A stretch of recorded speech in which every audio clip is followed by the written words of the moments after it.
Bonus. Trax.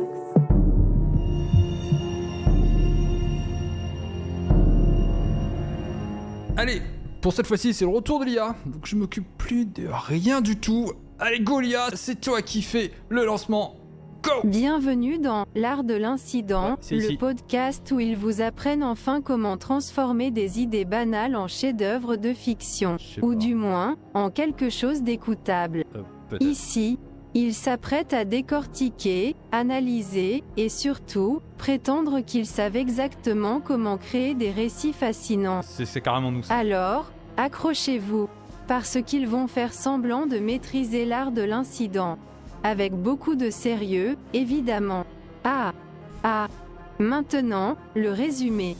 C'est toujours une histoire d'horreur avec des monstres et C'est ça. des pistolets à eau, des avions à eau, des vers à eau qui tuent tout le monde. Vous comprenez le topo. Jeu de mots.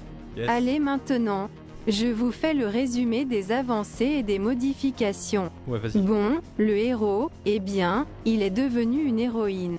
Original. Ouais, quand même. Ils ont commencé aussi à parler de l'entreprise capitaliste qui pourrit l'eau, C'est vrai. comme tout ce que le capitalisme touche. Erreur système. Un problème cognitif a été décelé dans cette IA. Merde, Veuillez ne pas tenir compte de tout ce qui vient d'être dit. dommage. Nous reviendrons très bientôt avec un produit qui répond mieux à nos normes d'exigence et à vos besoins.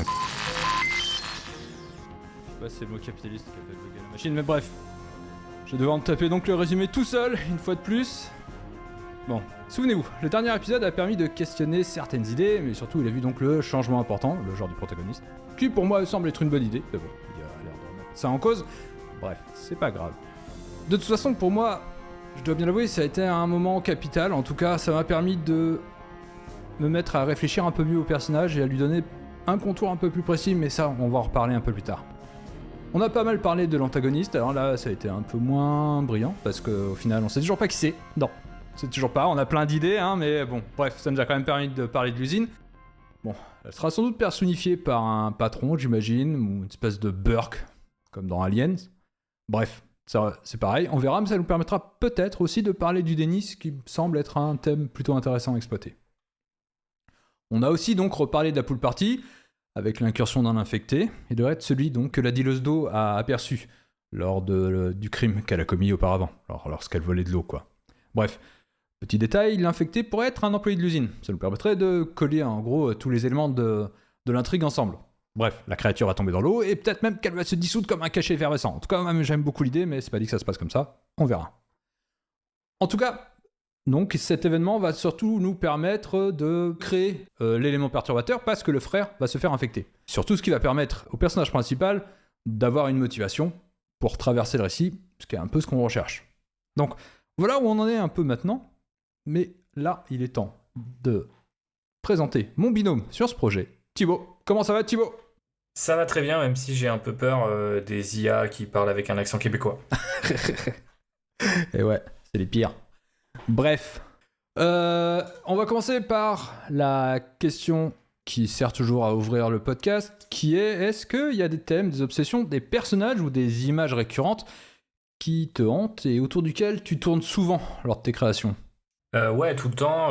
Après, un peu tout ça à la fois, sauf peut-être j'ai moins l'obsession des personnages. Je pense que c'est un truc qui me fait défaut. J'ai toujours un peu l'impression de les connaître suffisamment, donc je vais les sous-développer. Je vais pas forcément revenir à travers leurs yeux au récit. Je sais pas si tu vois ce que je veux dire. J'ai un petit peu de mal à incarner les choses parce que parfois ça me semble en fait, je sais pas, assez logique parce que c'est des personnages que t'as créés, donc tu te dis bah ouais, c'est mes petits bonhommes, je les place dans ma petite histoire et tout roule. Faut que je leur fasse faire des trucs.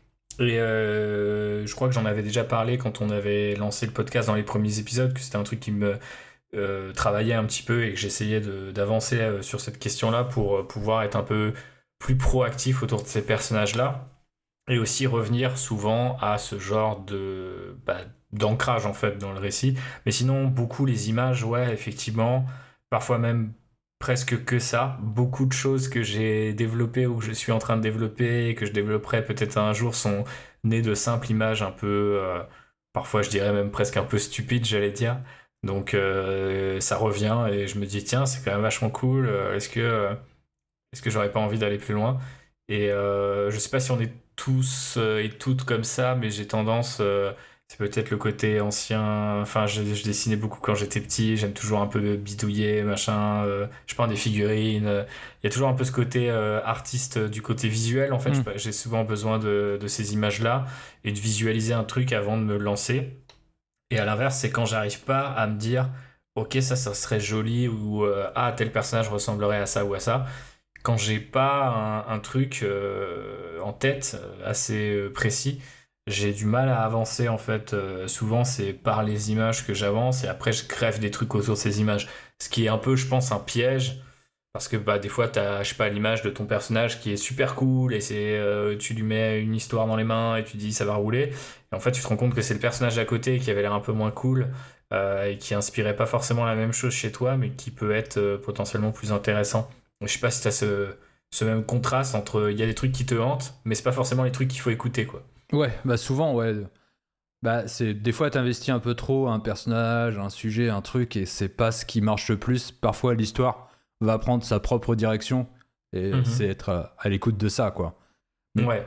Mais moi, pour répondre à la question, je dirais qu'il y a deux aspects. Il y a l'aspect inconscient, c'est-à-dire, en gros, tout ce qui est de sa propre personnalité, qu'au final, d'œuvre en œuvre, de création en création, on se rend compte que ça ressort, quoi. Alors, l'exemple, enfin en tout cas, ce qui me semble le plus audible pour les auditeurs, c'est tout ce que l'on a fait en podcast, tout ce que j'ai fait moi aussi de mon côté en podcast, c'est-à-dire que la manière dont je traite certains thèmes, la manière dont la morale, la politique, mais aussi l'humour, notamment le jeu par exemple avec l'IA aujourd'hui, mais quand je me souviens que quand j'écrivais Script Notes, je me disais mais j'avais l'impression presque de me mettre à nu sur certains aspects, tu vois, dans la manière dont j'écrivais certaines blagues, où j'abordais certains sujets, c'était très personnel. Donc il y a cet aspect-là, et puis il y a les aspects des jouets ou des images ou des choses qui m'ont marqué et avec lesquelles j'ai toujours envie de jouer. Je sais pas, le Space Up, le Cyberpunk.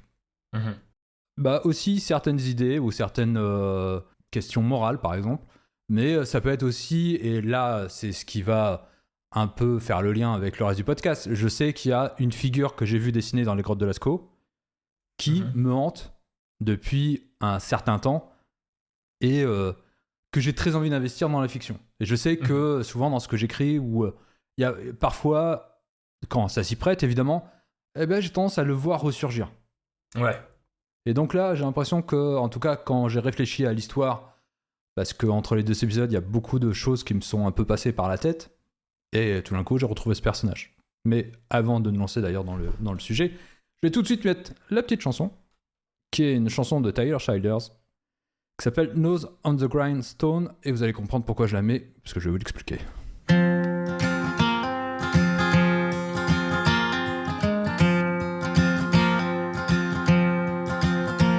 Daddy worked like a mule mining Pike County coal.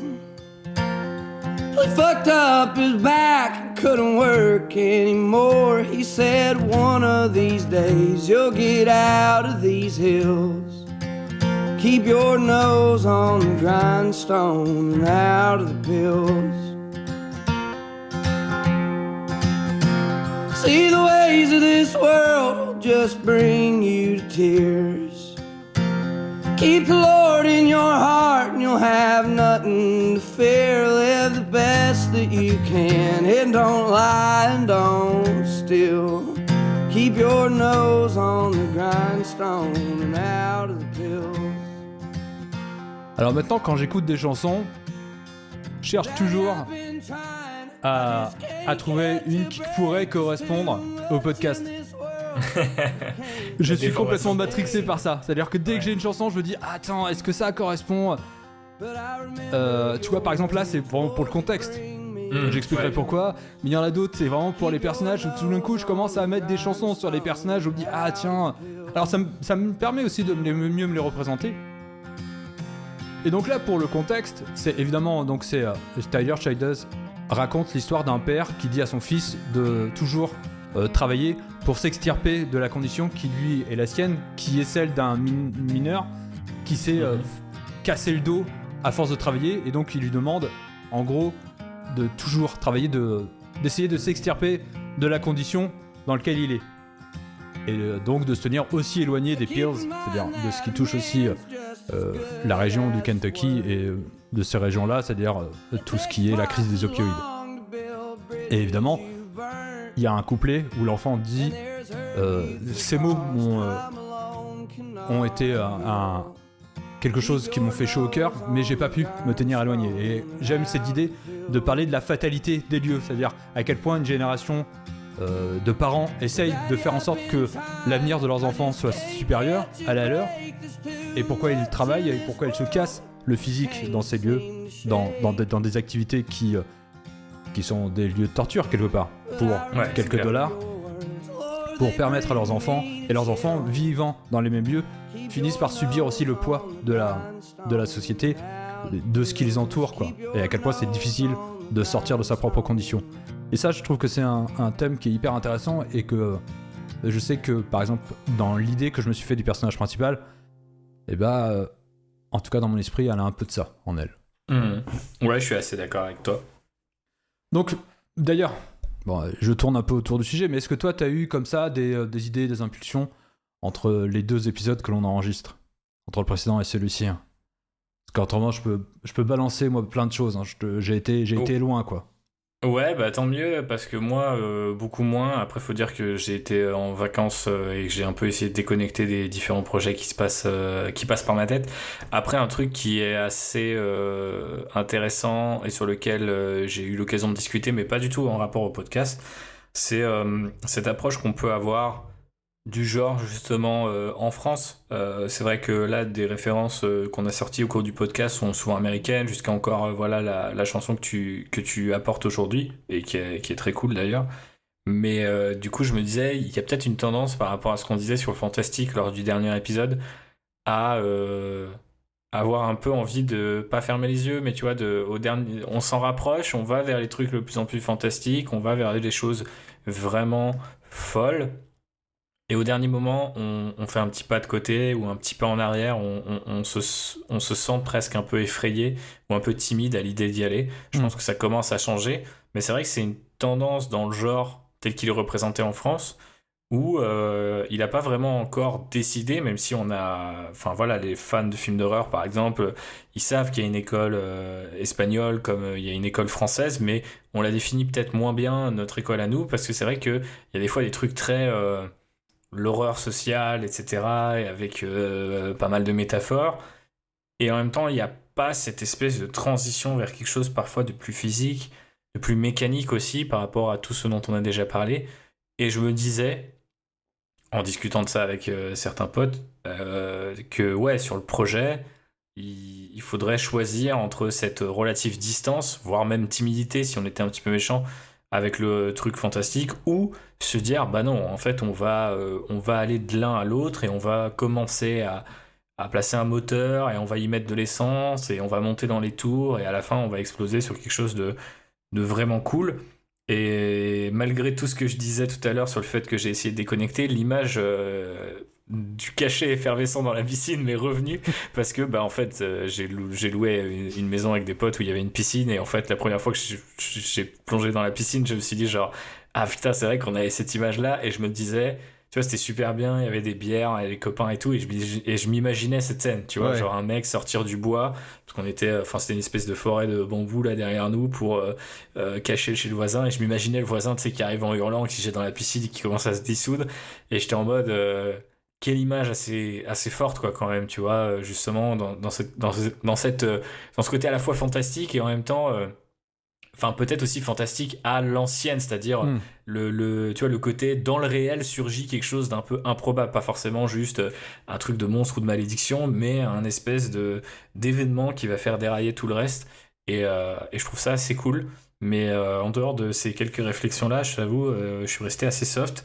Du coup je crois savoir que de ton côté, visiblement, David, ça a bouillonné. Ouais, mais malgré moi, c'est ça qui est fou, c'est que je sais que...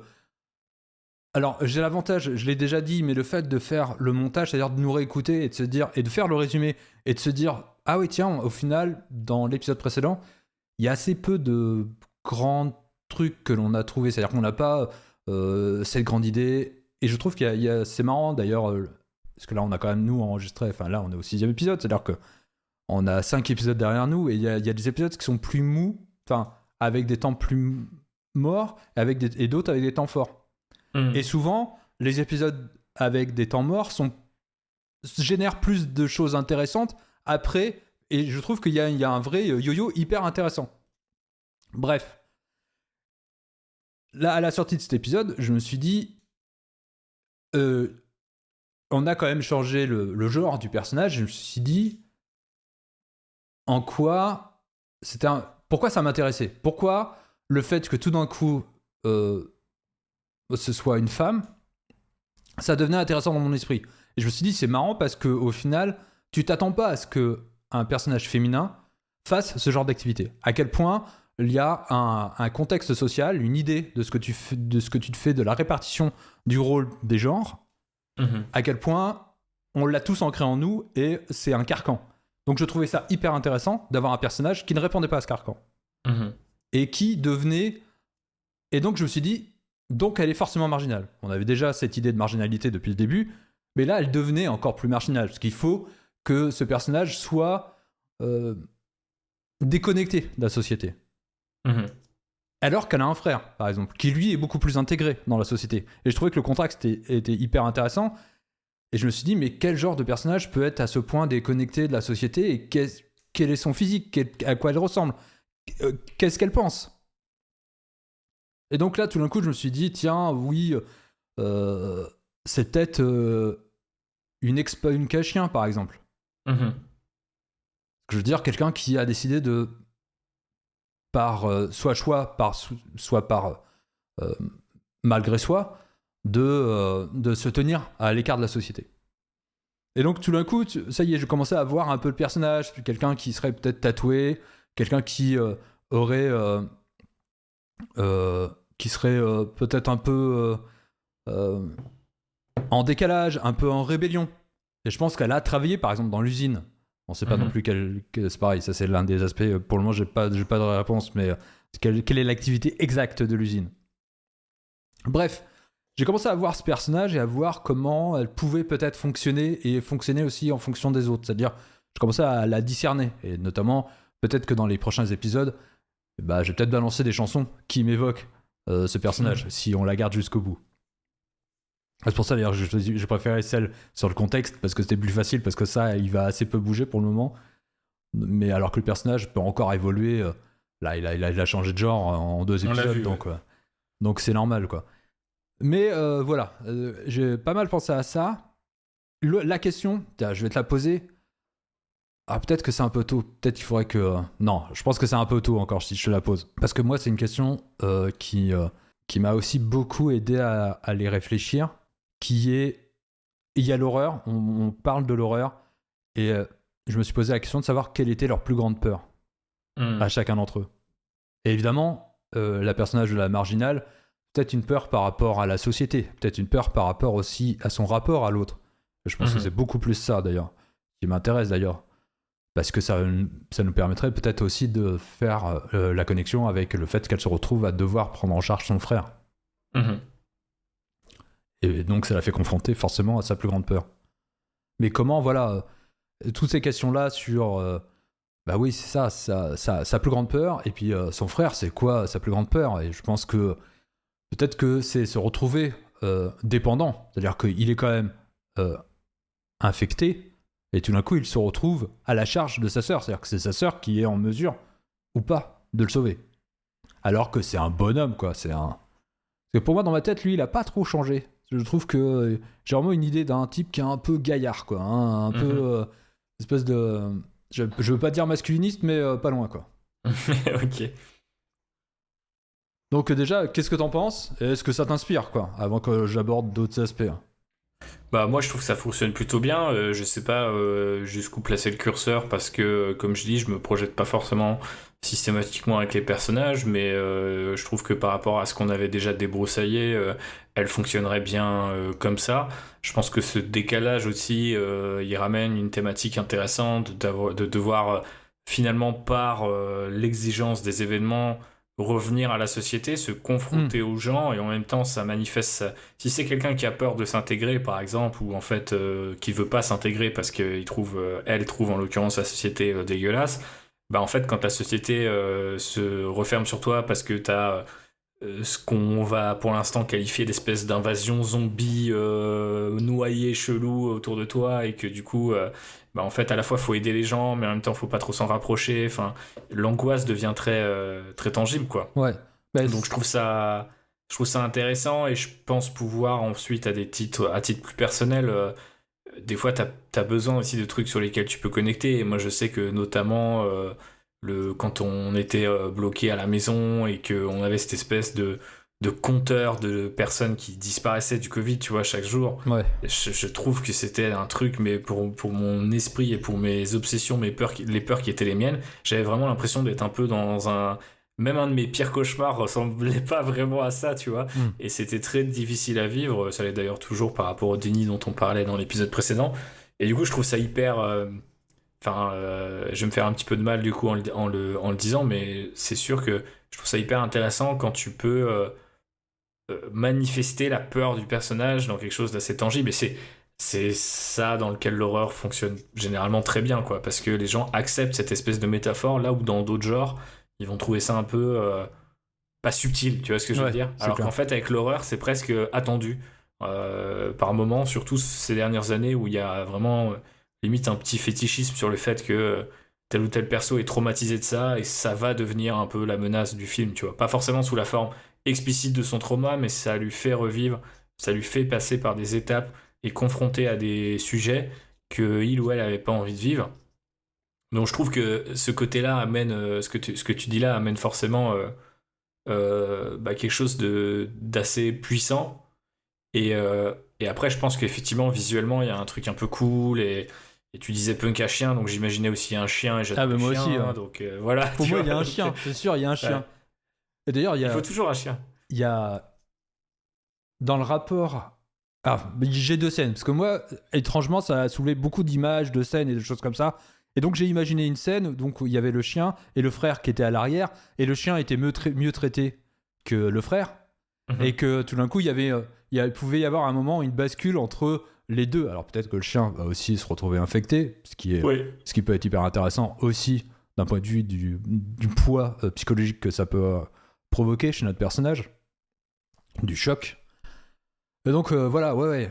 Pour moi, c'était un aspect qui est le chien était vraiment le troisième personnage auquel j'avais pensé, tu vois. Ouais, non, mais c'est cool, ça marche bien, et puis ouais, non, je pense qu'il y a un truc qui se crée à la fois visuellement et aussi en termes de thématique qui fonctionne très bien. Je crois que je l'ai jamais dit jusqu'à présent, alors qu'on est au 6e épisode, et c'est un truc avec lequel je saoule tous les gens.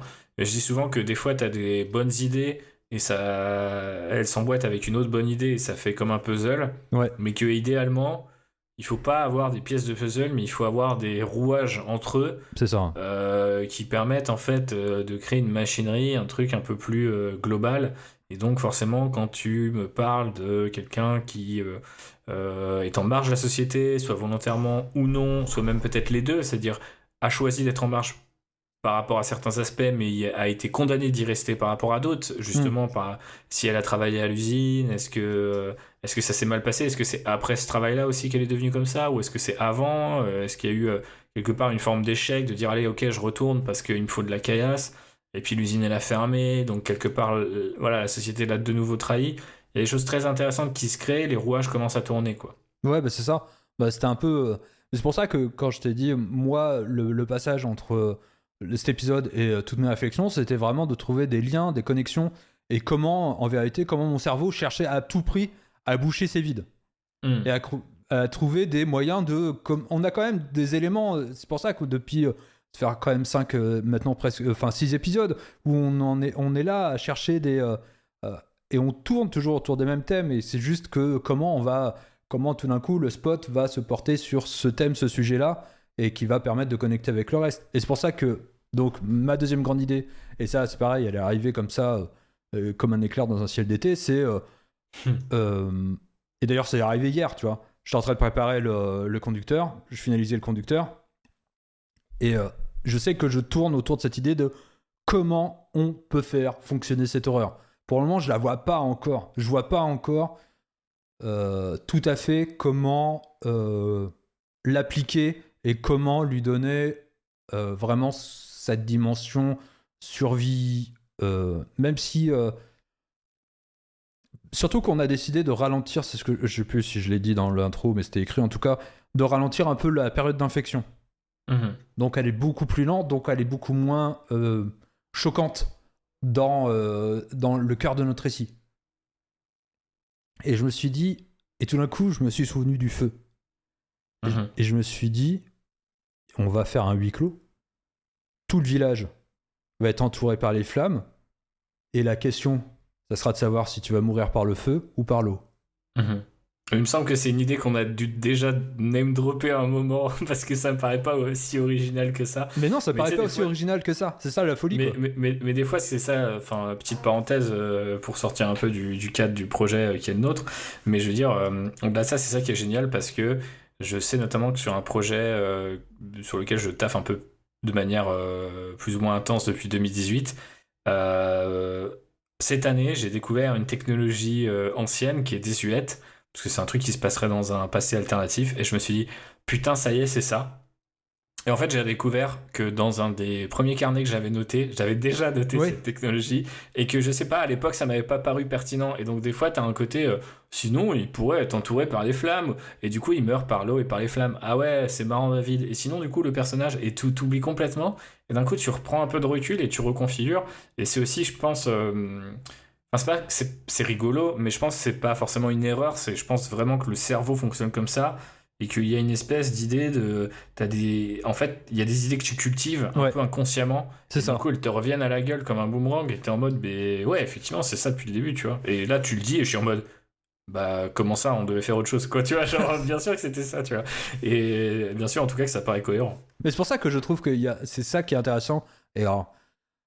Quand je disais, il y a des épisodes avec des temps mous et d'autres avec des temps forts. En vérité, les épisodes de temps mous permettent de libérer et de créer la sédimentation.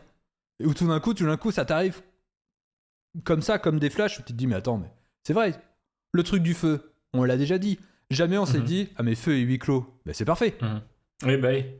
Sauf que voilà, on l'a notre tension, on l'a l'impossibilité de qu'il puisse fuir là. Alors peut-être qu'on l'a dit, mais tout d'un coup ça, enfin en tout cas moi dans mon esprit je me suis dit attends, mais c'est ça le truc qu'il faut. Ouais.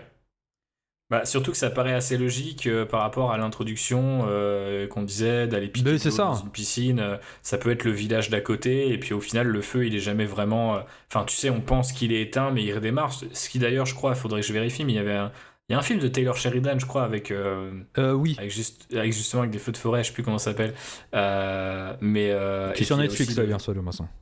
Ouais, peut-être. Et le film aussi de Joe Kosinski, Only the Brave, sur les mecs qui, tu sais, doivent brûler des forêts pour éviter que le feu s'en enivre, j'allais dire, c'est pas ça le truc, mais se nourrisse en fait de matière. Donc c'est les mecs qui doivent foutre le feu à certains endroits pour sauver d'autres endroits. Ouais, faire des contre-feux. Je sais pas si ça se fait en... Hein ? C'est les contre-feux, on appelle ça les contre-feux. Le contre-feu, exactement. Donc je sais pas si c'est un truc qui se fait par chez nous. Ouais, bah oui. Mais du coup, j'imagine que ça pourrait totalement être un truc comme ça, en mode c'est un contre-feu qui a mal tourné, ou on pensait avoir ramené les flammes vers tel endroit où il n'y avait plus rien à consommer, et au final ça passe sur le village et ça déclenche très vite le huis clos, quoi. Ouais, donc on a ça. Et maintenant, on a la grande question auquel on n'a pas répondu, qui est, est-ce qu'on embrasse totalement la dimension fantastique ? Et peut-être que c'est là où je balance mon idée de personnage à tête d'oiseau qui est dessiné à la grotte de Lascaux. Donc, je vais vite le topo sur la grotte de Lascaux, tout le monde sait ce que c'est des peintures rupestres. Et le seul dessin d'un personnage humanoïde, il est pas très gros en plus, c'est un personnage donc humanoïde avec une tête d'oiseau. Mais il n'y a pas de dessin d'humain dans la grotte de Lascaux ? Non, c'est le seul. Le seul dessin qui n'est pas un dessin d'animaux, c'est juste cette illustration d'un homme à tête d'oiseau. D'accord. Et je sais pas pourquoi, mon esprit... Qui déjà en soi, quand tu le racontes, est fucked up, parce que pour moi, dans la grotte de Lascaux, il y avait des petits bonhommes bâtons un peu partout, tu vois, donc... Eh non, pas du tout. Ok. Et donc, Évidemment, pour moi, ça revient toujours à cette idée de chamanisme et tout ça. Et idée que j'avais pas balancée dans un épisode précédent, toujours un peu, je trouve que souvent il y a des jeux sur le champ lexical de l'eau. Et l'un des mots qui m'est venu, c'est sourcier. Et donc, je m'étais dit, et si c'était lui, notre représentant de Gaïa? C'était ce personnage de sourcier qui était celui qui, au final, peut-être s'avérerait comme l'artisan en vérité de l'infection, de cette vengeance. De sourcier comme un grand méchant, quoi. C'est ce que d'ailleurs je lis sur ma page. Bref, pour le moment, c'est là, évidemment, c'est pour le moment l'amorce de l'idée. Je sais pas où est-ce qu'on va aller avec ça, mais toujours est-il que de toute façon, il y a deux aspects. C'est quoi son activité de l'usine? On sait que l'usine, c'est celle qui crée l'emploi. On sait que c'est celle qui, en vérité, tient le village. Un peu comme dans la chanson de Tyler Childers, qui est là-bas, c'est les mines, dans le Kentucky. À quel point ça structure socialement le milieu, et à quel point notre personnage principal est forcément lié d'une manière ou d'une autre, et son rejet aussi, à cet aspect-là. À quel point, d'ailleurs, son frère, quelque part, lui, a réussi à s'en extirper en devenant un personnage qui compte, qui pèse. qui pèse socialement, mais en tout cas qui a une autre fonction, qui a réussi à... D'ailleurs, ça peut être intéressant, d'ailleurs, plus tard, à travailler sur cet aspect-là, en tout cas, de manière en filigrane, même si je pense pas que ce soit le sujet non plus. Bref, qu'est-ce que fait notre usine? Tout d'un coup, je me dis, est-ce qu'elle est forcément attachée à l'eau? Je sais pas. Est-ce qu'on met un personnage tierce qui serait lui le grand méchant? Et il va de toute façon falloir justifier l'infection et peut-être même le contrôle du feu, parce que pourquoi pas. Ah ouais, là t'as sorti l'artillerie lourde. Bah ouais.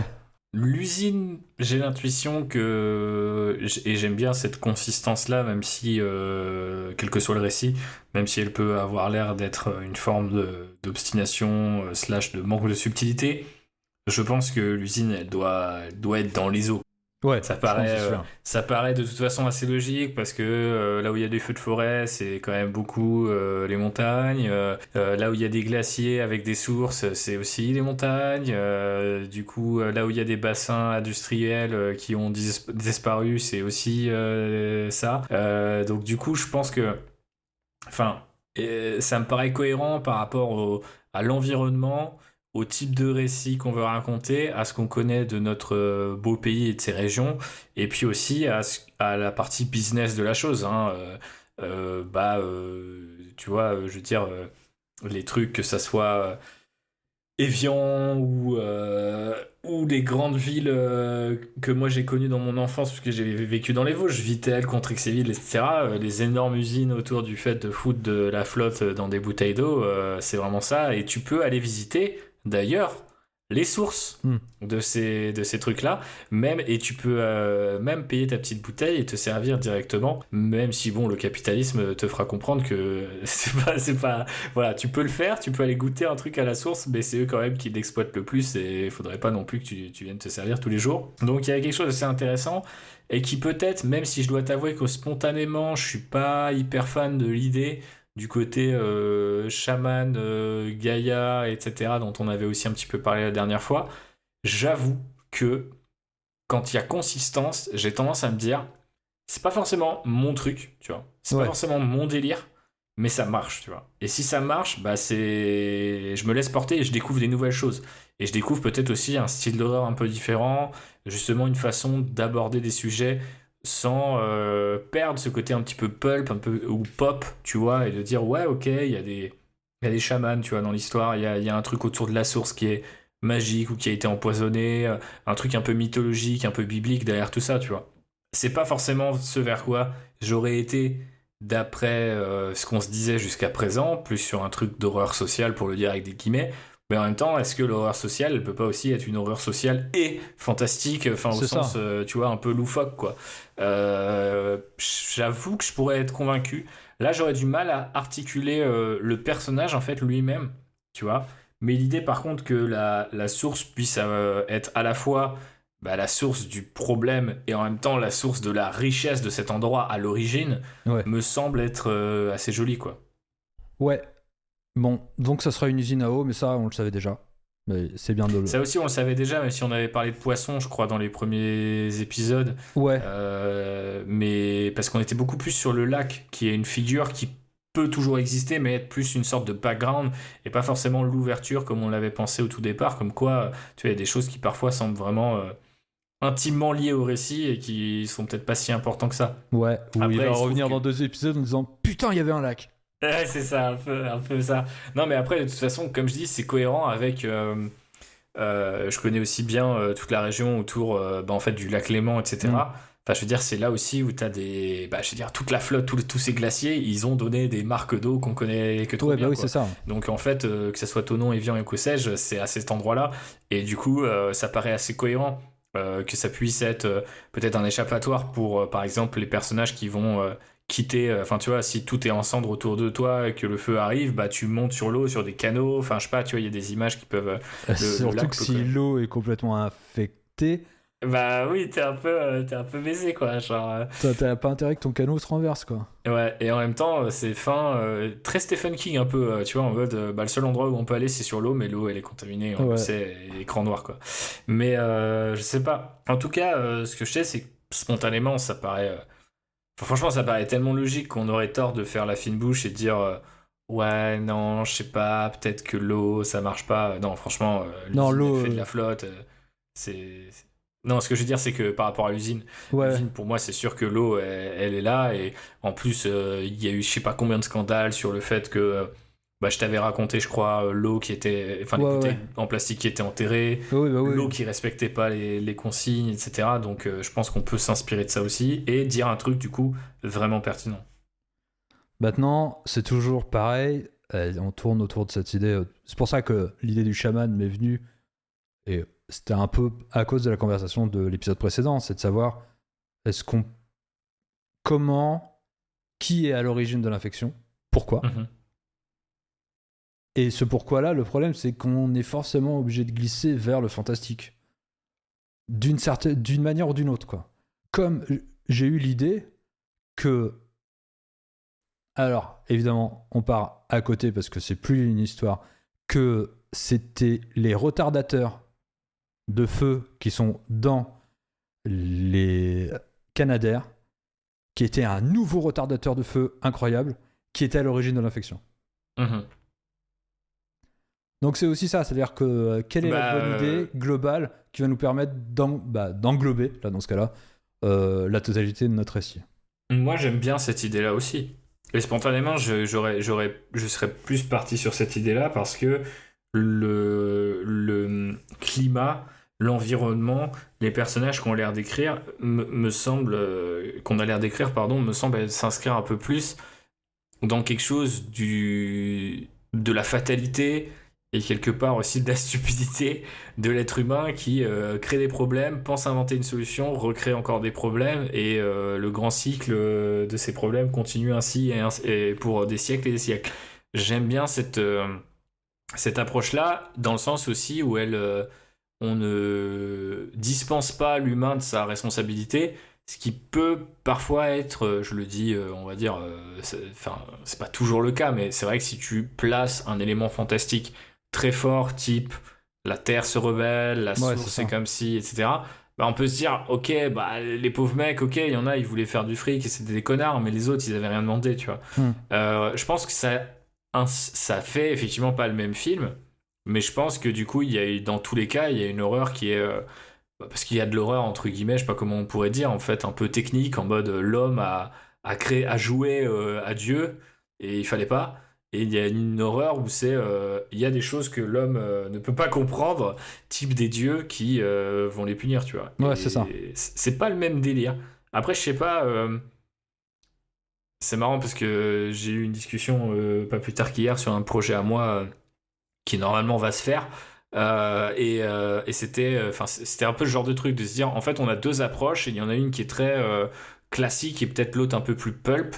Les deux peuvent fonctionner, mais laquelle on a envie de faire, tu vois. Et surtout avec laquelle réagiraient les gens. Après j'ai envie de dire, nous on est là tous les deux en train de raconter nos vies dans un podcast, on peut s'en foutre, mais en même temps c'est sympa d'imaginer, tiens, qu'est-ce que les gens en 2024, ou plutôt, je sais pas, 2026, 27, ils voudraient voir, tu vois. Est-ce qu'ils auraient plus envie de cette espèce d'authenticité, quitte à ce qu'elle aille dans des trucs un peu fantasques, ou est-ce qu'ils sont plus sur un côté très presque un peu terre à terre, tu vois. Et je pense que entre les deux, il y a même une autre approche qui dirait à la fois c'est scientifiquement compatible et en même temps ça génère des choses qui sont potentiellement monstrueuses et je sais pas, vont évoquer au plus nerd d'entre nous des créatures mi-homme mi-poisson type ce qu'on a chez Lovecraft ou des choses comme ça, tu vois.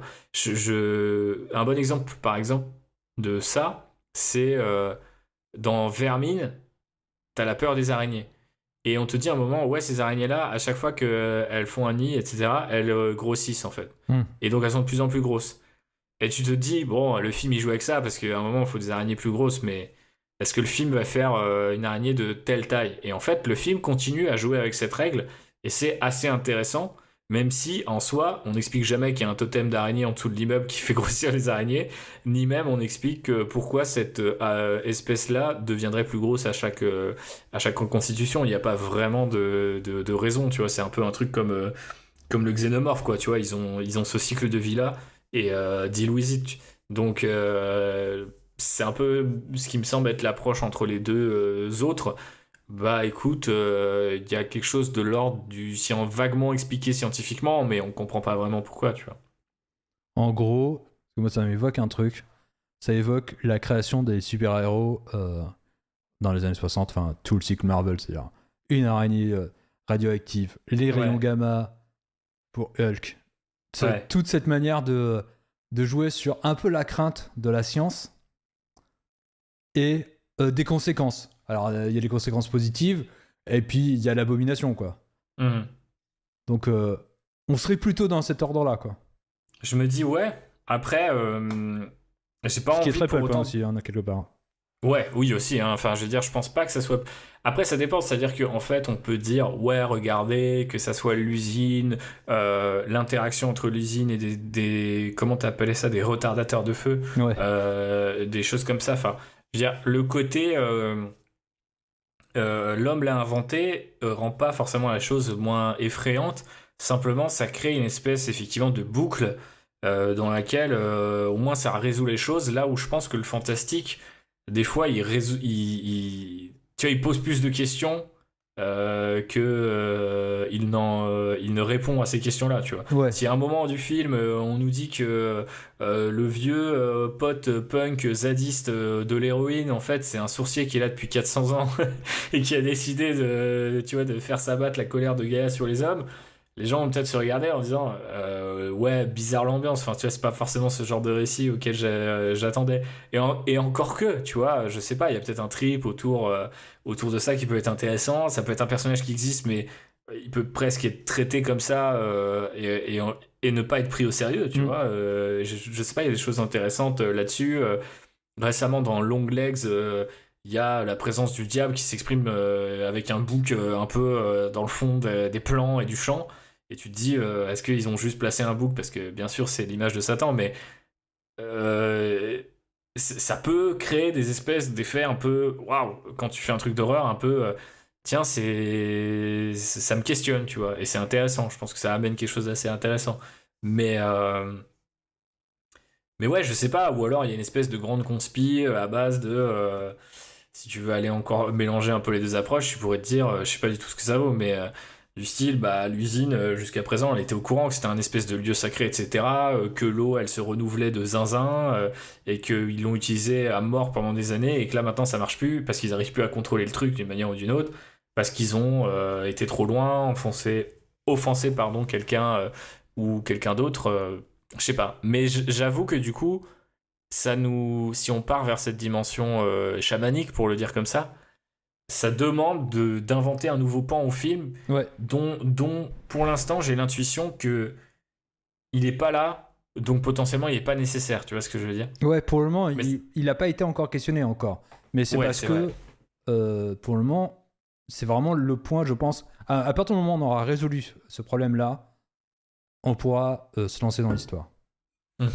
Parce que, c'est pas là encore. On n'a pas encore. Ou alors, non, mais C'est mon côté Mais genre. comment on résout ce point? Est-ce qu'on se pose la question de ce que nous on aura envie de faire? Est-ce qu'on se dit qu'est-ce que les gens auraient envie de voir? Est-ce qu'il y a encore une autre solution à laquelle j'ai pas pensé, pardon? Bah, le truc, c'est oui, effectivement, c'est la question du point de vue entre ta propre envie à toi et ce que tu pourrais supposer être l'envie du spectateur. Le problème, c'est que je me méfie de cette idée de l'envie du spectateur. C'est un peu le principe de l'IA générative. Hmm. C'est Faut de leur donner croire... C'est ça. pas ce qu'ils veulent, mais ce dont ils ont besoin. Et tu vois bien que à terme, quel que soit le média, et notamment dans le média populaire, ça marche pendant un temps, mais souvent c'est lié à des accidents heureux, quoi. Mhm. Donc après, tu reproduis l'opération en faisant des séquelles, des préquels, des trucs comme ça, et jusqu'à assécher complètement la source, un jeu de mots. Ah putain, c'est une métaphore sur le cinéma qu'on est en train de faire, David, en fait. On se rattrape pas. Mais ouais, je sais pas, ouais. Non, ouais, moi pour le moment, j'ai du mal. Est-ce qu'on a besoin d'une explication, c'est ça? Moi, j'ai besoin d'une explication, parce que l'horreur m'échappe toujours. En tout cas, si tu transformes des gens en créatures, en infectés, t'es obligé d'avoir une explication. Alors après, tu peux aller dans cette explication un peu théorie du complot, la 5G, les vaccins qui te permettent d'avoir le téléphone dans le corps. C'est-à-dire, en gros, les usines créent des choses et ça affecte les humains. Je trouve que cette idée-là, ça me gêne un peu.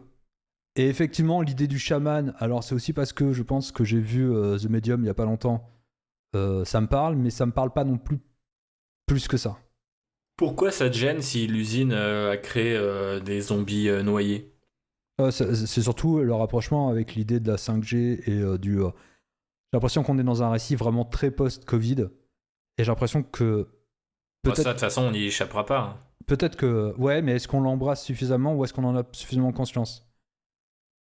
Là, dans cette idée que, par exemple, mettons, c'est le retardateur de feu. C'est-à-dire, ils ont créé un nouveau retardateur de feu qui est censé permettre aux pompiers de faire en sorte que quand ils aspergent les flammes et la forêt, ça permet d'avoir un retard plus important, peut-être même de sauver des vies. Mais il y a une conséquence, qui est la conséquence dramatique, c'est que ça affecte l'eau et que ça rend les personnes comme des noyés. Là, c'est pareil, on tourne autour du zombie. Est-ce qu'on est vraiment dans une histoire de zombie? J'en sais rien. Tu vois, j'ai pas encore ce grand déclic comme feu, huis clos. C'est génial. Pour moi, c'est des simili-zombies, ou en tout cas dans la fonctionnalité, un peu depuis toujours. L'originalité se trouve pas forcément dans l'excentricité de dire oui, en fait, on va pas faire des zombies et on va faire un autre truc. En vrai, l'originalité se situe dans tout simplement l'authenticité, quoi. On pense que cette histoire autour d'une zone industrielle délaissée peut être une expérience assez traumatique pour nous comme pour les personnages. Qu'est-ce qui se passe quand, en plus de ce décor un peu mort, ou en tout cas mourant, il y a vraiment deux urgences qui pourraient être le feu d'une part, qui t'empêche d'échapper physiquement à tout ça, mais aussi l'eau d'autre part qui t'empêche d'y vivre. Et donc, il y a une espèce de double cadenassage qui est assez flippant, je trouve, quand même, là-dedans. Après, moi, j'ai pas... Enfin, entre guillemets, on arrive à une impasse, je pense peut-être par rapport à ça, parce que moi, j'ai aucun problème, aucune limite particulière à l'idée de me dire, mécaniquement, c'est comme du zombie, et on avance avec ça, et on verra ce qu'on peut créer autour de ça. Mais si, en fait, on se rend compte que, du coup, ça mène vers quelque chose d'assez banal, il faut peut-être effectivement embrasser l'autre piste, mais se dire, bah, si c'est pas venu avec une source un peu, on va dire, sans mauvais jeu de mots encore une fois, mais avec une nature assez scientifique, type l'homme a inventé un truc qui a foutu la merde dans la nature, Jurassic Park, enfin tu vois, n'importe quoi. Cette approche-là, si ça génère pas de l'horreur, Je pense que enfin, du coup, je reprends l'exemple de Jurassic Park. Si d'un coup on te dit non, mais c'était pas un moustique dans de l'ambre, c'était un mec qui a la capacité de voyager dans le temps et qui a ramené un dinosaure. Enfin, fondamentalement, le film, dans les scènes qu'il propose, pourrait être le même si le voyageur dans le temps aime beaucoup l'argent et qu'il a créé un parc. Enfin, mais du coup, en fait, entre guillemets, si dans le cas où le moustique te plaît pas, je pense que c'est pas en changeant l'origine que les effets vont te plaire plus. Je me dis peut-être que si finalement ce truc zombiesque et scientifique à défaut d'un meilleur thème ne fonctionne pas, c'est qu'on s'est trompé et que on a quelque chose de peut-être trop américanisé, trop post-covidisé, on utilise des termes bien barbares, et qu'il faut aller vers quelque chose de beaucoup plus pernicieux à base de est-ce que l'eau est vraiment dangereuse? Est-ce que les gens continuent de la boire? Et on peut retrouver le côté quand même Covid, pandémie dans le déni. Des gens qui continuent de la boire et qui peut-être n'ont aucun effet. Pourquoi son frère, lui, a un effet? Est-ce qu'on est censé le savoir? Est-ce que ça s'étend quand même au fur et à mesure du film, mais lentement? Est-ce que aussi on n'ouvre pas le film alors qu'il y a déjà eu des cas qui n'ont jamais été résolus depuis plusieurs années, qui ont peut-être été mis sous silence parce qu'on dit c'est ce grand groupe qui a dit que c'était un accident du travail, alors qu'en fait non, les gens devenaient vraiment des monstres et c'était bizarre, etc. Et ça peut être intéressant. Je trouve qu'une des meilleures approches là-dessus que j'ai pu voir ces dernières années, enfin je crois que c'était l'année dernière, c'était le règne animal, où en fait quand tu regardais la bande-annonce, tu disais en France, les gens vont se transformer en animaux. Et le film s'ouvre avec une scène où tu as l'impression que c'est le fameux Day One, l'outbreak de cette infection. Et en fait, les deux personnages retournent dans leur voiture et on se rend compte que ça fait plusieurs années en fait, que c'est déjà le cas et que les gens sont habitués, les gens se sont habitués à ça. On n'est pas obligé d'aller à cette extrémité-là, mais on pourrait très bien se dire, dans le village, il s'est déjà passé des trucs et depuis longtemps. Et du coup, potentiellement, des anciens peuvent parler de certaines légendes, d'autres un peu moins anciens peuvent dire, ouais, tu sais, dans les années, je sais pas, 80, il y a des mecs qui ont disparu dans le lac, on n'a jamais su, l'entreprise a été inculpée, mais il s'est jamais rien passé. Et en fait, on n'a pas du tout un truc sur une mécanique de zombie, mais un truc beaucoup plus, je sais pas, pernicieux, King, Shyamalan, peut-être Lovecraft aussi, dans le sens où, ouais, il y a un secret autour de ça. Et il y a une dimension fantastique à cet endroit qui n'a jamais été explorée parce que peut-être aussi le capitalisme est arrivé dessus et a dit non mais ça c'est à nous et toutes ces histoires de fantômes entre guillemets n'existent pas, tu vois. Et peut-être que ça crée un film qui est finalement on retombe aussi sur des codes qui sont connus mais peut-être plus appropriés par rapport à la nature de ce truc de l'eau, tu vois, qui est à la fois en chacun de nous, autour de nous et qui peut-être fonctionne pas dans un côté, tu sais, explosion de genre, ok, maintenant l'eau est partout et elle est méga dangereuse. Ouais, mais ça reste de l'eau qui est contenue en eau ou sur des gens, etc. Enfin, on a, à moins que les gens se liquéfient ou explosent dans des espèces de nuages, ça paraît difficile d'imaginer que ça va les stresser en mode il va avoir des courses-poursuites, quoi, tu vois. C'est pas vraiment ce genre d'horreur. C'est plutôt un truc en mode peut-être qu'il y a des trucs enterrés, des trucs cachés, des choses plus complexes qu'il n'y paraît, etc.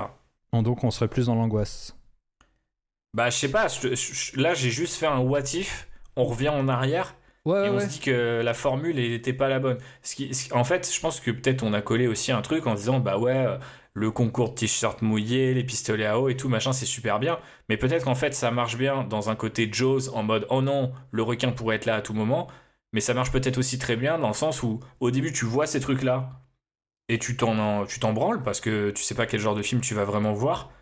Et par contre, plus tu avances dans le film et plus tu dis ah mais putain, il y a vraiment un truc fantastique autour de l'eau. Donc là, les gens sont en train de se contaminer eux-mêmes sans le savoir, tu vois. Et genre potentiellement, il peut même aussi avoir ce côté déni d'un personnage qui est en plus en marge de la société et qui crie au loup. Et les autres sont en mode mais il se passe rien, l'eau du bled, je la bois depuis 50 ans, j'ai jamais eu de problème, tu vois. Enfin, qu'est-ce que tu racontes?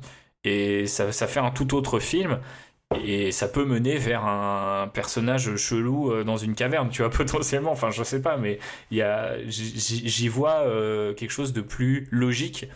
Là où mélanger le côté récit de pandémie, enfin en tout cas mécanique de pandémie, avec un récit peut-être plus lent, ne fonctionne pas. Enfin, je pense que c'est peut-être ça notre problème à l'heure actuelle, quoi.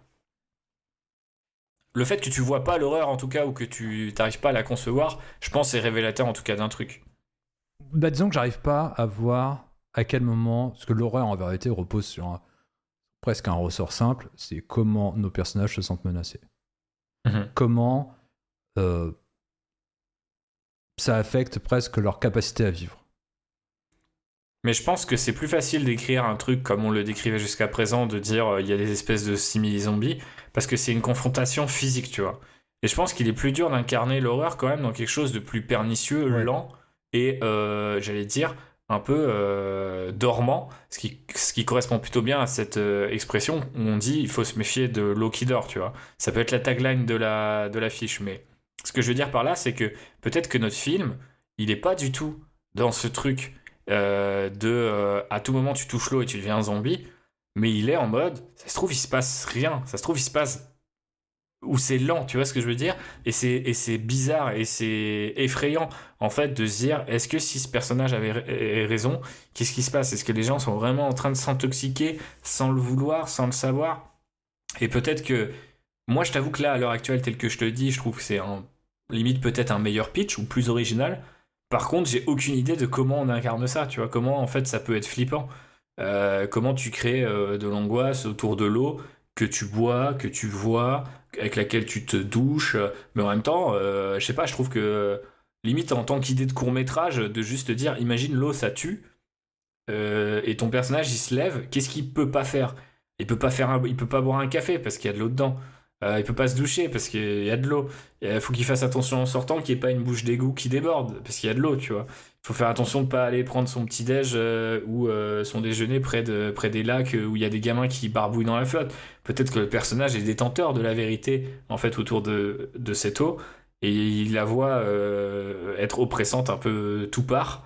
Et c'est ça qui crée en fait cette espèce de côté angoissant, quoi. C'est que l'eau, à tout moment, elle les transforme et elle en transforme pas systématiquement. Mais une fois que c'est lancé, par contre, potentiellement, c'est lancé, quoi. Ok. Counter pitch, hein, je sais pas vraiment si c'est ça qu'il faut faire, mais. Donc, je résume. L'eau est déjà infectée. Tous les personnages savent que l'eau est infectée. Pas tous les personnages, potentiellement. Oui. Mais notre personnage principal, ou alors notre personnage principal, notre idée originale, c'était qu'il revient ou qu'elle revient à la ville, tu vois.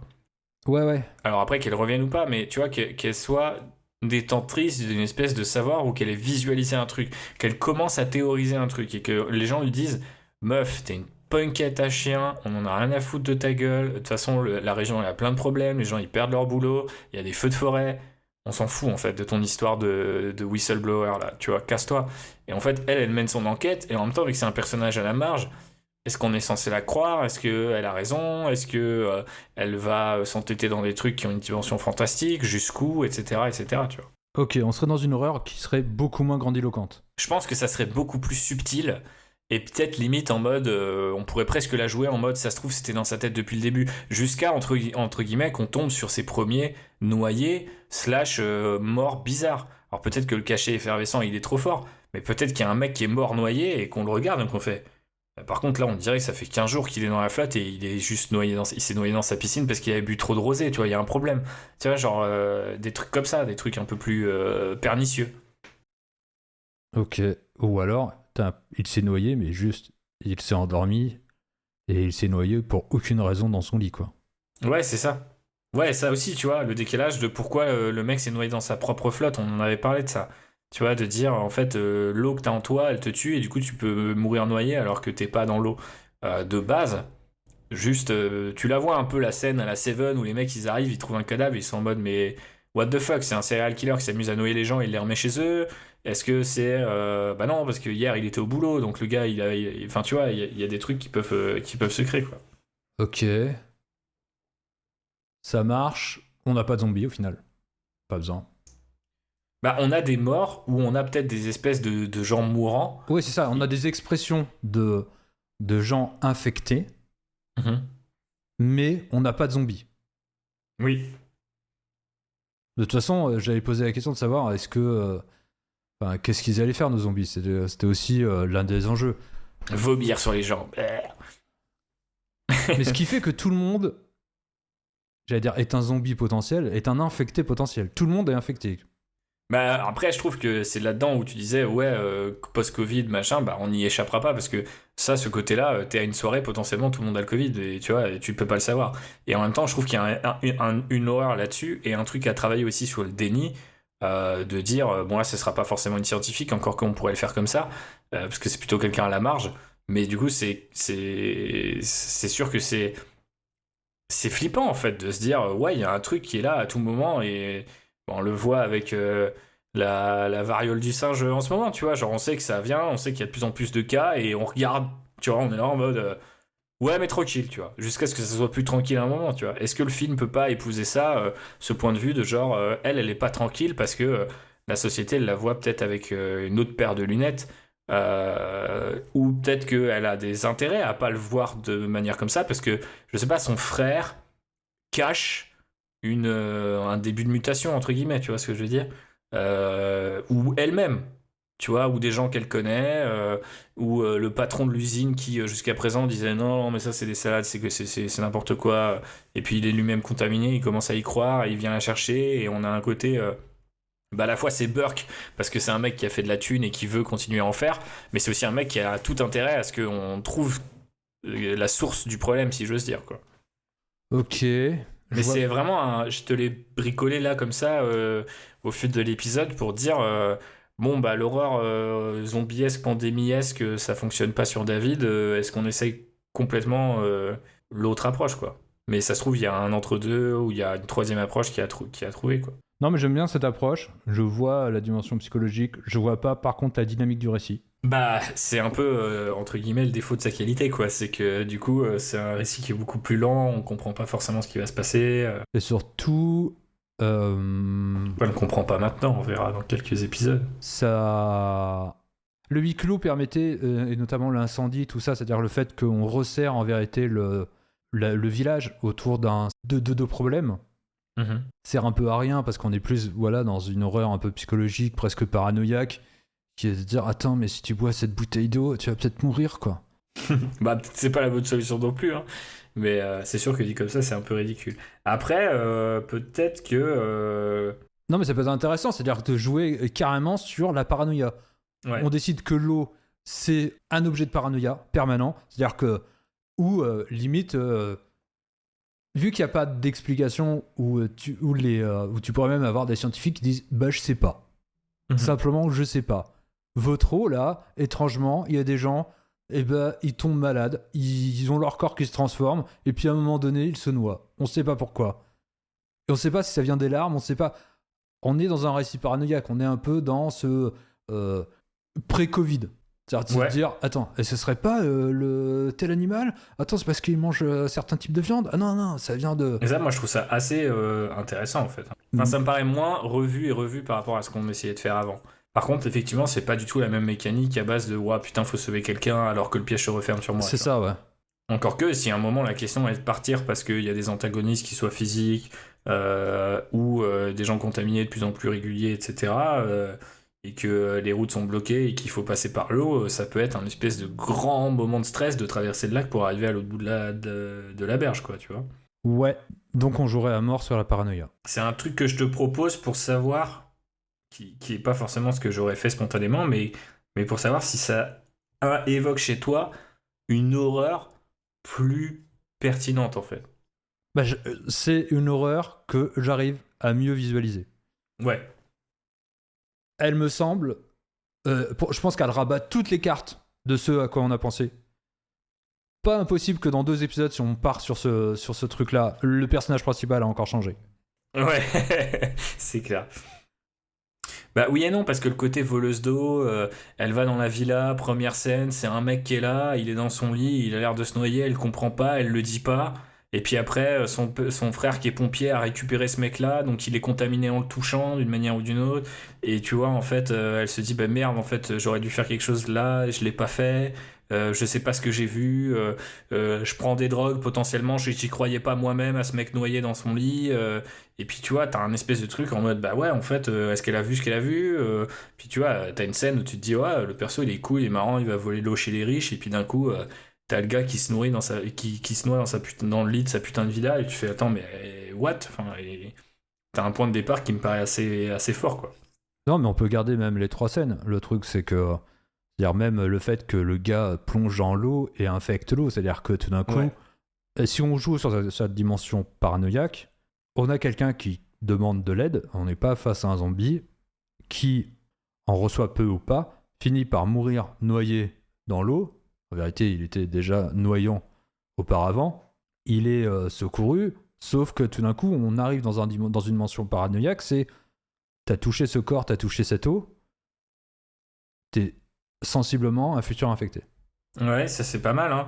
Et après, par rapport au côté noyé dans l'eau, moi j'aime bien l'image, encore une fois, hein, là je fonctionne par image, mais l'image du gars qui se noie dans son lit, alors que tu vois, elle pense que la villa elle est déserte, elle y va, elle entend un gars qui, je sais pas, un truc, elle rentre dans la baraque parce que, ou potentiellement elle voulait voler d'autres trucs, et là elle trouve ce gars-là, et il se noie dans son lit, et elle sait pas quoi faire. Et ça lui paraît tellement chelou que, je sais pas, pour couvrir ses traces d'une manière ou d'une autre, elle dit attends, bah le gars il a l'air d'être noyé, je le balance dans la piscine, tu vois. Et limite, 15 jours plus tard, la villa elle est de nouveau louée parce que les gens viennent en vacances, c'est un coin touristique et je sais pas quoi. Et elle fera la connexion avec un espèce d'acte 2, d'y retourner ou de voir ce qui se passe avec cette eau. Parce que si le mec il se noie dans sa piscine et qu'il a l'air noyé, même si le spectateur le voit de manière noyée avant, les gens vont vite croire. Ils vont vite dire ouais bah il s'est noyé dans sa piscine quoi, tu vois. C'est ça. J'aime bien l'idée que ouais le gars s'est vraiment pas noyé dans sa piscine. Elle a flippé et peut-être je sais pas elle était sous champi ou que sais-je et elle est en mode je sais pas ce que j'ai fait, le gars je l'ai foutu dans la flotte et après elle le dit à son frère quand il lui raconte bah, on a récupéré un gars, il s'est noyé dans sa piscine, c'est bizarre, pas d'alcool ni de drogue dans le sang, peut-être que quelqu'un s'est introduit chez lui, t'en sais un peu plus, il paraît que tu vas voler de l'eau machin. Tu vois, et en fait, ça peut démarrer le truc en mode elle lui explique et lui potentiellement la croit, pas les autres, quelque chose dans ce genre-là. Hein. Je sais pas. Je pense que là, c'est l'incendie que je remets en cause, mais on verra peut-être plus tard parce que cette idée de secourir quelqu'un qui se noie dans son lit, déjà, je trouve que l'image est forte, mais je trouve qu'elle ramène quelque chose que l'on peut. Ce que je disais déjà au préalable pour le personnage principal, dans sa motivation, en tout cas dans son angoisse, c'est de se dire elle n'a pas pu sauver cet homme. C'est-à-dire, par exemple, la première scène, c'est on est sur un vol, effectivement, elle fait le vol de l'eau et le vol du reste, et elle découvre cet homme qui se noie dans son lit, elle essaie de le sauver et elle en est incapable. Mm-hmm. Et après, l'idée c'est est-ce que je vais être capable de sauver mon propre frère alors que j'étais incapable de sauver cet homme? Est-ce que... Et on est toujours sur cette angoisse de vu que c'est pas imminent, est-ce qu'il est contaminé, est-ce qu'elle l'est aussi et... C'est ça, et cette quête un peu de la fatalité, c'est-à-dire est-ce que en plus c'est intéressant avec le frère pompier, c'est-à-dire que lui-même qui sauve des gens, c'est-à-dire est-ce que je suis à la hauteur de son propre héroïsme à lui? Ouais, ça marche plutôt bien, hein. Surtout si le mec c'est un espèce de héros local et tout. On retrouve un peu le côté un peu famille déchirée qu'on avait envie d'explorer au tout début. Bah surtout ces questions d'admiration, rejet et d'admiration un peu comment dire, secrète. Ouais, complètement. Ok, ça me semble pas mal. Est-ce que l'on rajoute le feu, c'est ça le truc? Est-ce qu'on rajoute... En vérité, le feu avait un enjeu intéressant, avait un double enjeu. C'était parce qu'il pouvait nous permettre de jouer sur cette dimension. Bah oui, mais tu utilises de l'eau pour sauver le village, mais l'eau que tu utilises, c'est une eau infectée. Mm-hmm. Et le fait aussi qu'il était un countdown, quoi. Ouais, le feu, ça peut être effectivement un gros coup de pression au moment où on en a besoin, un chrono, ouais, c'est ça. Une double pression. Je pense qu'en fait, en soi, qu'il soit un espèce de côté, bah en fait, ils sont isolés, ils sont bloqués, ou alors les Canadaires doivent arriver, etc. À la rigueur, pour l'instant, aujourd'hui, je pense qu'on peut s'en foutre. On peut se dire, bah en fait, ouais, le récit fonctionne mieux sans ce truc-là. Et à la rigueur, ça peut être un déclencheur suffisamment puissant pour dire aux gens il faut revoir toute ta stratégie, quoi, tu vois, en mode ouais, tu pensais que ça peut faire basculer le film dans autre chose et dans quelque chose de plus stressant et de plus explicite sur la fin, tu vois, par exemple. Donc je pense qu'en soi c'est pas forcément une mauvaise idée de le garder, mais ça peut peut-être être une espèce d'as dans notre manche si on sent qu'on en a besoin plutôt qu'un truc par lequel on doit obligatoirement passer, quoi. Ok. Bah, ça me semble pas mal, ça me soulève pas mal de questions. Est-ce qu'on T'as a pas le l'air temps? super convaincu. Non, ça me. Je trouve que ça rabat pas mal les cartes. Alors, je dirais pas mal, mais en vérité, assez peu aussi. C'est juste que je vois plus les connexions logiques, je les vois moins, et je vois plus la dynamique. Mhm. C'est quel est le but de notre récit? Où va-t-il? Comment, par exemple, qu'est-ce qui va en ressortir pour ce personnage principal? Qu'est-ce qu'elle va faire? Est-ce que c'est une histoire de survie? Mhm. Est-ce que c'est une histoire de paranoïa? C'est-à-dire que non, c'est juste elle qui a bouffé trop de champis Mhm. et voilà, elle est devenue paranoïaque et au final a fini en HP. Et donc là, ça demande une autre sensibilité et un autre traitement du récit. Est-ce que... j'en sais rien. Parce que j'imagine que, quelque part, l'idée que l'infection était déjà existante au préalable était parmi mes notes sur le fait que, par exemple, et ça je trouve ça intéressant, que le patron ait décidé de taire cet aspect-là Mhm. et a cherché absolument à cacher les informations pour protéger son business, quoi. Ce qui paraît assez crédible. Donc, est-ce qu'il y a tout d'un coup une accélération d'infection? Est-ce que lui, il est au courant de l'accélération d'infection? Et comment articuler tout ça? Et comment pousser nos personnages aussi à avoir une histoire? C'est-à-dire, ok, mettons, on garde le traitement initial, c'est-à-dire son frère est infecté. Qu'est-ce qu'elle en fait? Elle peut pas le sauver. Elle a pas les moyens de le sauver. Bah, je sais pas, s'il y a un chaman sur le truc et qu'on le découvre, elle peut aller le voir et lui demander de le sauver. Ouais, mais non. Ça marche pas. Pourquoi ça marche pas? Bah, parce que ça change presque. Pourquoi lui serait en mesure de le sauver? C'est ça le truc. Bah, parce que c'est lui qui a contaminé le truc. Attends, on revient sur. Waouh! Tu reboucles avec. Bah, potentiellement, c'est compatible avec cette version-là, t'es d'accord? Ouais, c'est compatible avec cette version-là, mais. Non, mais je prenais juste un exemple pour te dire que finalement, c'est pas. Enfin, tu vois, il y a des gens qui peuvent le sauver, si, par exemple, si on prend l'approche scientifique, pas justement scientifique, mais magique, tu vois. Ouais. Et sinon, effectivement, je suis d'accord avec toi, ça paraît compliqué de sauver cette personne. Maintenant, est-ce que c'est pas. Est-ce que pour répondre en fait à quelle horreur on veut faire et comment on veut la faire fonctionner, parce que j'ai l'avantage que. Enfin, j'ai l'impression que même si on peut avoir l'impression là qu'on a perdu du temps avec d'avoir développé une approche puis développer l'autre approche comme on le fait aujourd'hui, j'ai l'impression que ça permet un petit peu d'avoir fait une espèce d'avance rapide pour voir qu'est-ce qu'on pourrait proposer Ouais. avec à peu près la même recette, quoi. Je pense que maintenant, il faudrait peut-être essayer de se dire, bon, on sait qu'on peut proposer une version plus paranoïaque et une version beaucoup plus active, beaucoup plus dynamique, mais qui est aussi, les deux ont le défaut de la qualité. Il y en a une où on perd le côté mécanique, la montée en puissance du récit, etc. Et l'autre, par contre, bah, c'est quand même déjà vu et revu, quoi. C'est un espèce de film sur un début d'invasion zombie.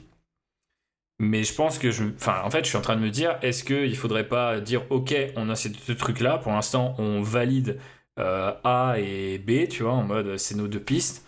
Mais du coup, de quoi ça parle, entre guillemets, et qu'est-ce qu'on veut explorer? J'ai l'impression qu'on en parlait déjà. Mais c'est moins de quoi ça parle, peut-être de manière vague, mais qu'est-ce qu'on veut raconter. Ouais. Et du coup, style, bah en fait, ouais, moi je suis interpellé par ce côté déni du Covid qui a commencé finalement dès cette époque aussi où on s'interrogeait sur ce que c'était. Ouais. C'est-à-dire que des gens s'interrogeaient sur ce que c'était, mais déjà il y avait une levée de bouclier sur le fait que certains répondent ce n'est rien. Et ça continue aujourd'hui alors qu'on sait que ça a été une pandémie qui a tué des millions de gens et que globalement certains s'en foutent. Donc je trouve que c'est une approche intéressante. Et effectivement, tu te dis, ah bah, si c'est ça que j'ai envie de raconter, il faut peut-être que je prenne plus l'option effectivement un peu lente et paranoïaque plutôt que l'option zombiesque. Même si dans la tête des gens, le Covid égale oh, regardez, on va avoir une recrudescence des films de zombies, au final, on voit que un, pas vraiment, et deux, je sais pas si ça correspond exactement à ce qu'on a vécu, même s'il y a des scènes, des images, forcément, les autoroutes où il n'y a plus personne, la nature qui reprend les droits. On a vu 3 trucs qui font penser à ça. Mais je me dis qu'il faudrait peut-être, pour un prochain épisode, juste se dire, ok, c'est quoi dont on veut que le récit parle au-delà de ce qu'il est censé un peu aborder, c'est-à-dire le côté friche industrielle, etc., quoi. Ouais, je pense que ça va être le thème du prochain épisode. Hein. Même si du coup j'ai un peu l'impression qu'on boucle de quoi on veut parler, comment on veut en parler, de quoi on veut parler, comment on veut en parler, mais bon, c'est un peu ça l'histoire quand même de ces sessions de créativité généralement, quoi. Oui, c'est ça. C'est-à-dire que là, on est encore sur un passage un peu en demi-teinte, quoi. C'est-à-dire pas de grandes révélations, pas de grands moments. Après, c'était intéressant de pouvoir re-questionner, et je pense que c'est le thème, enfin, je pense que c'est le problème que l'on traverse après plusieurs épisodes, c'est ça, cette histoire, c'est qu'est-ce qu'on veut raconter au final. Et c'est souvent les questions les plus connes qui disparaissent les plus vite, et pourtant elles sont essentielles. Et effectivement, des fois tu te dis attends, mais qu'est-ce que je voulais raconter? Et si tu te rends compte qu'après tout ce temps investi, tu ne sais pas y répondre, c'est qu'il y a un problème. Et encore une fois, j'en ai fait l'expérience hier, on me disait ouais, je suis pas sûr de ce qu'on veut raconter, c'est peut-être un peu trop subtil ou pas assez appuyé. Et je disais oui, alors peut-être, mais ce que je veux raconter, c'est j'ai eu une première phrase où j'ai un peu galéré, et après j'ai fait en gros, tu pourrais dire que ce que je veux raconter, c'est ça. Et là, c'était en une phrase. Et on m'a dit ah oui, ok, ouais. Ok, très bien. Enfin, tu vois, et je pense qu'il faut être un peu assuré sur ses appuis là-dessus, sinon, effectivement, tout ce que tu fais derrière est un peu en demi-teinte. Ouais. Mais il Mais reste bon. que t'as besoin... Enfin, on avait une histoire à raconter au départ, quoi. C'est pas parce que t'as un pitch que t'as une histoire, quoi. C'est quand Non, tu c'est commences... clair. C'est quand tu commences à questionner l'histoire et que tu commences à questionner les situations et comment ça s'articule que tout d'un coup, évidemment, il faut que tu reviennes toujours à cette idée de base, à cette idée de départ, mais il reste que, mais qu'est-ce qu'on veut raconter? C'est ça, c'est intéressant. Mais ouais, parce que comme tu dis, de toute façon, c'est pas parce que t'as un pitch que t'as une histoire, et effectivement, la différence entre le pitch à base de c'est des gens infectés en mode noyé dans un village post-industriel, enfin tu vois, en friche, en France, c'est un pitch, mais c'est pas une histoire, quoi. Ouais, Tu vois, c'est ça. et du coup, je pense que c'est à ça, c'est ce à quoi on revient, et on pourra aussi y revenir effectivement dans un ou plusieurs épisodes, parce que je nous vois pas, enfin j'essaierai de faire mes devoirs cette fois et essayer d'imaginer qu'est-ce qu'on pourrait raconter et comment on aurait envie de le faire, mais c'est sûr que c'est jamais facile de se dire ok, bah c'est voilà, c'est la forme communique le fond. J'ai l'impression qu'on a des formes qui sont pas forcément interchangeables, mais qu'on voit que ça pourrait fonctionner avec les envies qu'on a. Mais c'est pas des envies forcément de storyline, d'arc complet, mais des envies un peu visuelles, justement. Donc, peut-être rentrer dans le dur. Il y a beaucoup d'images que ça soulève. Mais là, je trouve ça intéressant parce que, tu vois, je visualise mieux le non-zombie. C'est-à-dire, j'imagine mieux maintenant l'infection. Tu sais, je la vois en maintenant. fait, c'est presque un contrepoint aux zombies, quoi. C'est, ouais, c'est pas un zombie. C'est ça. Ouais. C'est juste... le Covid, quoi, ou une maladie, ou Ebola, ou je ne sais quoi, Ouais. ou une maladie qui va affecter un certain nombre de personnes avec cette dimension aléatoire où elle va toucher plus de personnes et plus que d'autres, et peut-être même qu'il y a par rapport à la temporalité de notre récit, il y a peut-être une accélération qui va nous permettre un peu de créer un peu cette urgence-là. Oui. Mais en tout cas, le fait que ça affecte beaucoup plus de personnes, maintenant, c'est de savoir qu'est-ce qu'on va faire avec ces jouets-là. Est-ce que... Voilà, je pense que c'est maintenant ce qu'on va se poser comme question. Et je pense que c'est là où on va arrêter notre podcast. Donc, je vous remercie de nous avoir écoutés. Et on se retrouve très bientôt pour un prochain épisode. Allez, merci. Ciao. Daddy worked like a mule mining Pike County coal. He fucked up his back and couldn't work anymore. He said one of these days you'll get out of these hills. Keep your nose on the grindstone and out of the pills. See, the ways of this world will just bring you to tears. Keep the Lord in your heart and you'll have nothing to fear. Live the best that you can and don't lie and don't steal. Keep your nose on the grindstone and out of the pills. Well, Daddy, I've been trying, I just can't catch a break. There's too much in this world that I can't seem to shake. But I remember your words, Lord, they bring me to chills. Keep your nose on the grindstone and out of the pills.